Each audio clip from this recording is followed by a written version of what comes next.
Hello, everyone. Welcome back. My name is Jeff Mendelson, and this is the One Big Tip podcast. My guest today is John Ovrom. John is the president and founder of Exit Consulting Group and the author of Exit and Answers. Navigate your business exit like an expert. John specializes in creating roadmaps for business owners anticipating a transition, whether transferring the business to family or employees, or even selling to a third party. As a serial entrepreneur, he understands the day-to-day challenges of running a business and knows the stress of cash flow, the need to make payroll, paying the tax man, and the tension of being wrongfully sued. With his experience of owning large and small companies with 1 to 50 employees, John provides consulting and brokerage services for business owners preparing for and executing their exits. This is going to be a really interesting discussion today because I find the topic of business exits really fascinating, because it is not a question of, just selling your business, dropping it off at a car dealership and, someone getting rid of it. There is a lot of transitional work that needs to happen, a lot of emotions that come into play, and John is going to help break this down for everybody. Thank you so much for joining me, and welcome to the show. Thank you, Jeff. Thank you for allowing me to be on your show. I'm excited.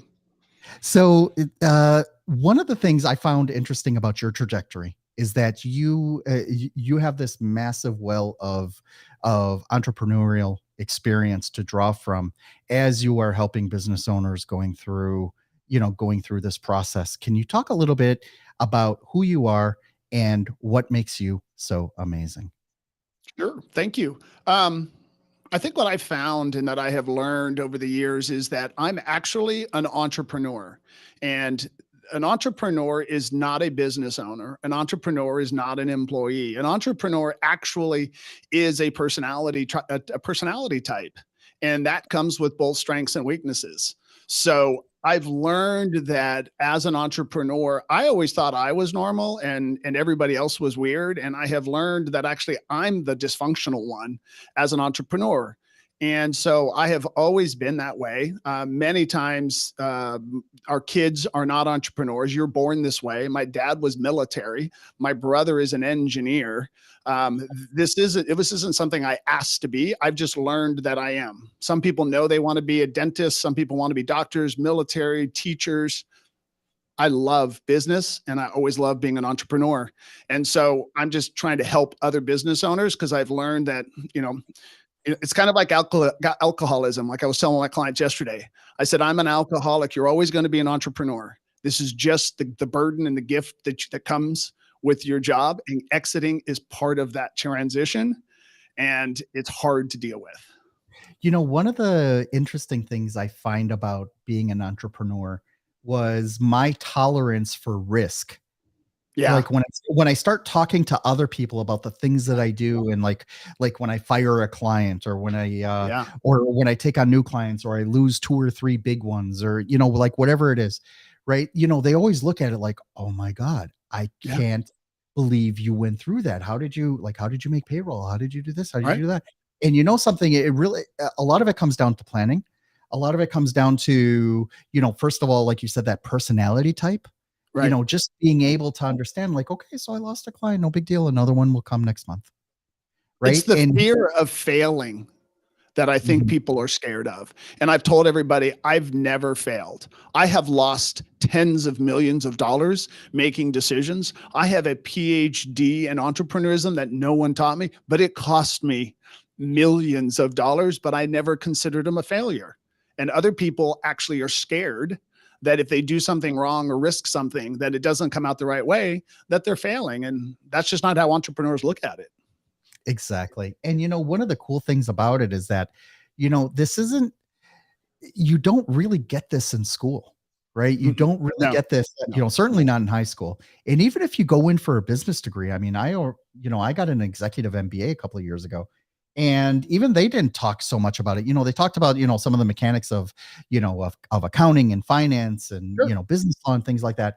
But the actual, tenacity, the mindset that you need in order to be an entrepreneur and, break through that, I think is, it's one of the, non-tangible assets, that we learn over the years that we I, need to create. yeah.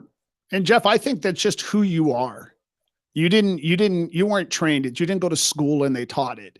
They'll teach you the business tools, but I think they train in business school managers and they teach business ownership, but they don't teach entrepreneur. Entrepreneur is my knees are on the ground and I'm scratched up and I'm bleeding and I got to get up because I got to go solve the next problem. And that's why G1, Generation One business owners are just a certain personality. They're cowboys, they're street fighters. They don't like spending money. They think they can do it all themselves. They don't trust people. But that is also what makes them great, is also what limits them in their business. But there's a place for them. I love the way you articulated that, because really what we're talking about here is a special class of people who are really going to take over the world. We just don't know it yet. Right. And it's really, and entrepreneurship, just to last thought of that is what creates all of these great products, and these, these monumental changes in our lives, being able to surf the internet on your iPhone and, talk with somebody clear across the country. It's just all that came out of entrepreneurship, out of nowhere else. It wasn't out of some academic, exercise. It was really something that somebody put two and two together and like, something, I can make a practical application out of this. And most entrepreneurs don't do it for money. They say, I'm self-employed, but they do it because they have a passion or they have a pain or they're trying to solve something or they see something that's like, that doesn't make sense. They go, I can make money at it, but there's a lot of things you can make money at a lot easier than taking a concept and trying to convert it into a company. There's a lot easier paths, but that's just who they are. And then a lot of times once they get started, then they have to figure out how to get out of it, and they don't know how to get out because this is who they are.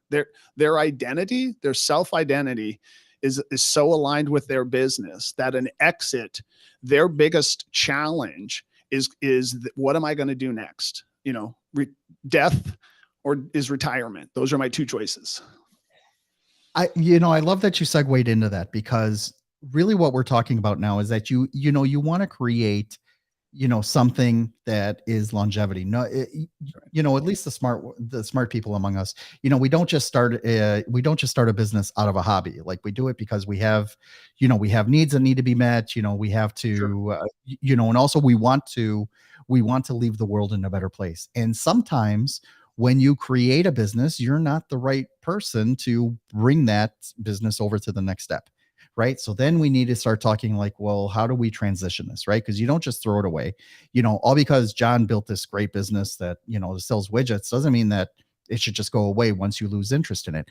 That is an asset. That's something that you can sell. That's something you can transfer, and it can either benefit your kids, it can benefit your family, it can benefit, someone else who's willing to pay top dollar for it. Let's talk a little bit about how that works, because really what it's not so much a transaction. I said this in the beginning, like, this isn't something that you just go on a marketplace and buy my business for 50K, 100K, 500K, right? You're really talking about, how do you move, all of that knowledge, which happens to be up in my head, and shift it out so that someone else can take over. Right. And really, there are a couple of different phases for this. There are the operational aspects, that's okay. You put together an SOP, right? And then there are the relationships that you have to build. Part of that is personality, and really you you an order of operations here in order to make that happen, right? In order to make that transition from, it being 100% my company to being 100% their company. How does that work? Walk us through the process of, creating that transition so that you can ultimately sell your business for a profit and move on to newer and better things. Sure. So I would say the great thing about our business model is everybody exits. I don't have to convince a business owner that they're going to leave their company. It might be in a box or it might be on your feet, but you're going to leave. And so the goal is really who is best at preparing that business to sell and transition. Is it you, or is it your widow, or is it the trust with your children, or is it with the state because you didn't do anything to prepare for it? And our advice is it's always you, the business owner, is the best one to prepare it. Now, when you design an exit, that doesn't mean that you have to leave. People assign an exit like that means I leave my job. that is not what an exit is. An exit is a plan. A plan is, hey, we have to turn this company into something. So if I die, if I get disabled, if I leave, if I sell it, that this company, this child, this thing that we have called a company can survive without me. And that is where we always start in our process is, what is your win? What are you trying to do? Because you're going to leave. Do you want to leave it to your kids? Do you just want to sell it and shut it down? You have no kids that are going to take it. You have key employees. You just want to take it to third market. But what is your win? You have to start with a plan, just like you do as an estate plan when it comes to what happens when you die. We have to start there first. So how does that look? So where's the first place to start? I mean, first of all, I think, like me as the president and CEO and founder of my company, right? Sure. I mean, it starts with checking my ego, right? It starts with checking, like what, really like, who am I? Like, can this business really run without Jeff? And how would that happen? Like, what are the first steps? Typically, we break it out into 3 steps. We deal with owner readiness, business readiness, and market readiness. And by far, the biggest challenge in exiting a business is the owner being ready. So many business owners don't actually plan for it. Their only experience is selling a house or selling a car, and they think, oh, I can just sell my business the same way. And this is not a transaction. This is all about the transition, because the owners are so involved in the company and the employees and the vendors and the suppliers and the process that you can't just walk out the door and say, here's the keys. So many of our business owners are what I call helicopter parents. It would be like you having a child that all you do is everybody runs everything through me. We call it wagon wheel management, right? I'm in the middle. Everyone reports to me. I'm the best one who knows it. No one else can do it like I do it. And then they wonder when they step out, why the wheels fall apart. And we've got to figure out, can the company survive without the owner? That's one step.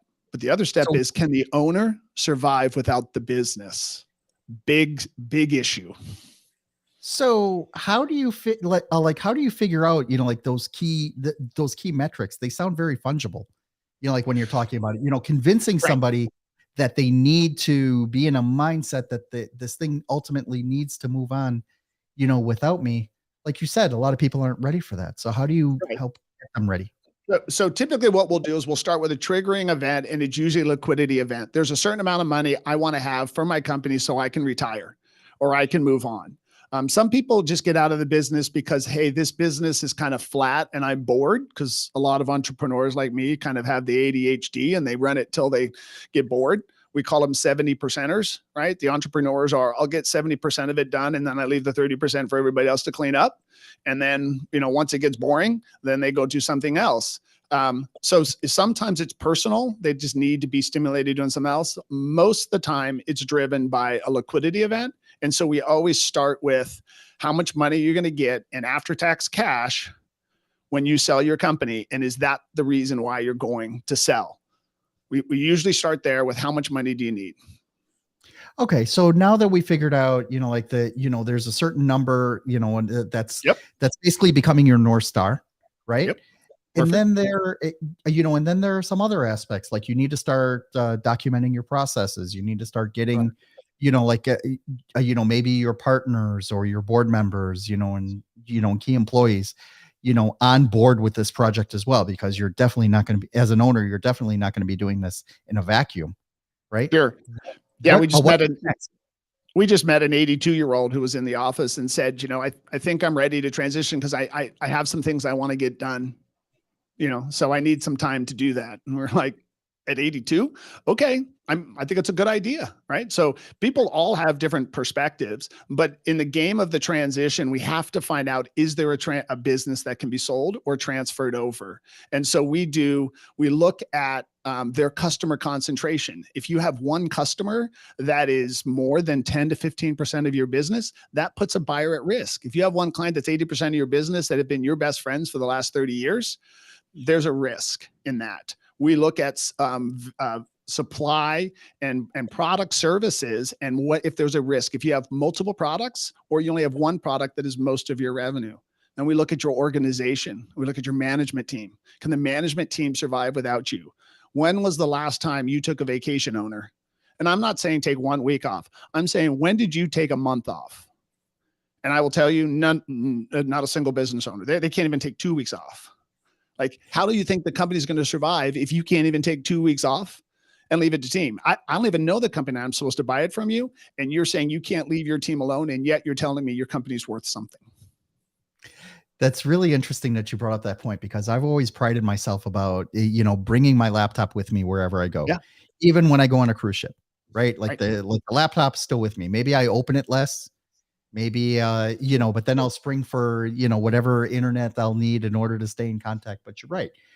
Actually going off grid and letting the business run without you is something that most entrepreneurs simply cannot do at this point, right? And getting them to think differently so that these things can run without them, so that they really run, on autopilot is really almost a gift. It's something that you really need to figure out how to how to make that happen. You apps and I will tell you, I haven't taken a 2-week vacation in 20 years. I'm not proud of it. I'm just saying I've always felt like I'm driven. I need more. I need to watch. And my team came to me and said, John, the company doesn't need you. You need the company. You need to feel like you're important. We got it. Just go. And I was like, wow, John, your customers, we got them. You need the customers to need you. That's why you won't leave. That was pretty deep for me, right? So, I mean, there is a very tightly linked personal relationship between me personally and my business. And that's where business owners struggle with their exit is what value am I going to have if I leave? They'll use price, they'll use time, they'll use lots of reasons why they'll never leave. But what it fundamentally comes down to is, what's my purpose and what's my value when this is all I've done and all I know? I love it. Thank you so much for articulating that. Let me ask you this though. Once you have a roadmap, like once you have like these basic milestones that you need to achieve, both internal and external and personal, right? Yeah. You need to figure out all of these. What happens next? Like once you have that roadmap, I understand, first of all, you're going to have some clarity, right? That at least you'll be able to a little bit more accurately put a date on something, or at least a time frame of how long it's going to take you to do all this together. But what happens next? So I would say most of the time, business owners are so busy that the ability for them to focus on the transaction and what it's going to happen is usually kind of after hours. So it's like me going to the gym and saying, I want to do sit-ups. And for some reason, I always run out of time and I can't do my sit-ups, right? They're like, yeah, I want to do this transaction. I want to get out, but then they never do, right? Their key employees are saying, you told me you were going to sell it to me. Their children said, hey, you were going to, their partner said you were going to, and they just never find the time to do so. So getting them to be committed to the time, because you have to focus on it. Number two is that typically business owners have control issues. I have to admit I do too, but entrepreneurs particularly, and they have trust issues and they think they can do everything themselves. And so they don't like to hire professionals to help them. And so they slow up and gum up the whole process because they think that they can do it. And instead, you should just hire people to do it for you, and you stay in your lane and run the company and let professionals help you. You don't want to represent yourself in court. You don't want to basically file your own tax returns and being part of an IRS audit. Don't try to do a transaction. You have a whole business to run and a life to run. Hire professionals, and they won't let go of the control. And they don't know the vernacular, so they feel like they don't understand what's going on. And that's a very uncomfortable place for business owners when they just don't know what's happening. I get that, because once when you're trying to talk to your accountant or you're trying to talk to your tax advisor, and as soon as I get a whiff of they don't understand like what it is that I'm going through, right? It makes this relationship like a little bit like, wait, hold on. I need you to get inside my head, a little bit too. Either that or convince me why I'm wrong, right? Because what happens there is that, you need, that roadmap needs to be clear. Like I need to sign off on this, so that I can, start implementing the next steps, whether it's, identifying, who could be the next target for, who could buy this, or whether I decide to pass it off to, kids or family or what have you. One last question though. How do you like after the roadmap is created? How long does it normally take then to go from, post roadmap to actually consummating the transaction and and getting that transition up and running? We tell our business owners to anticipate a transaction to take a year.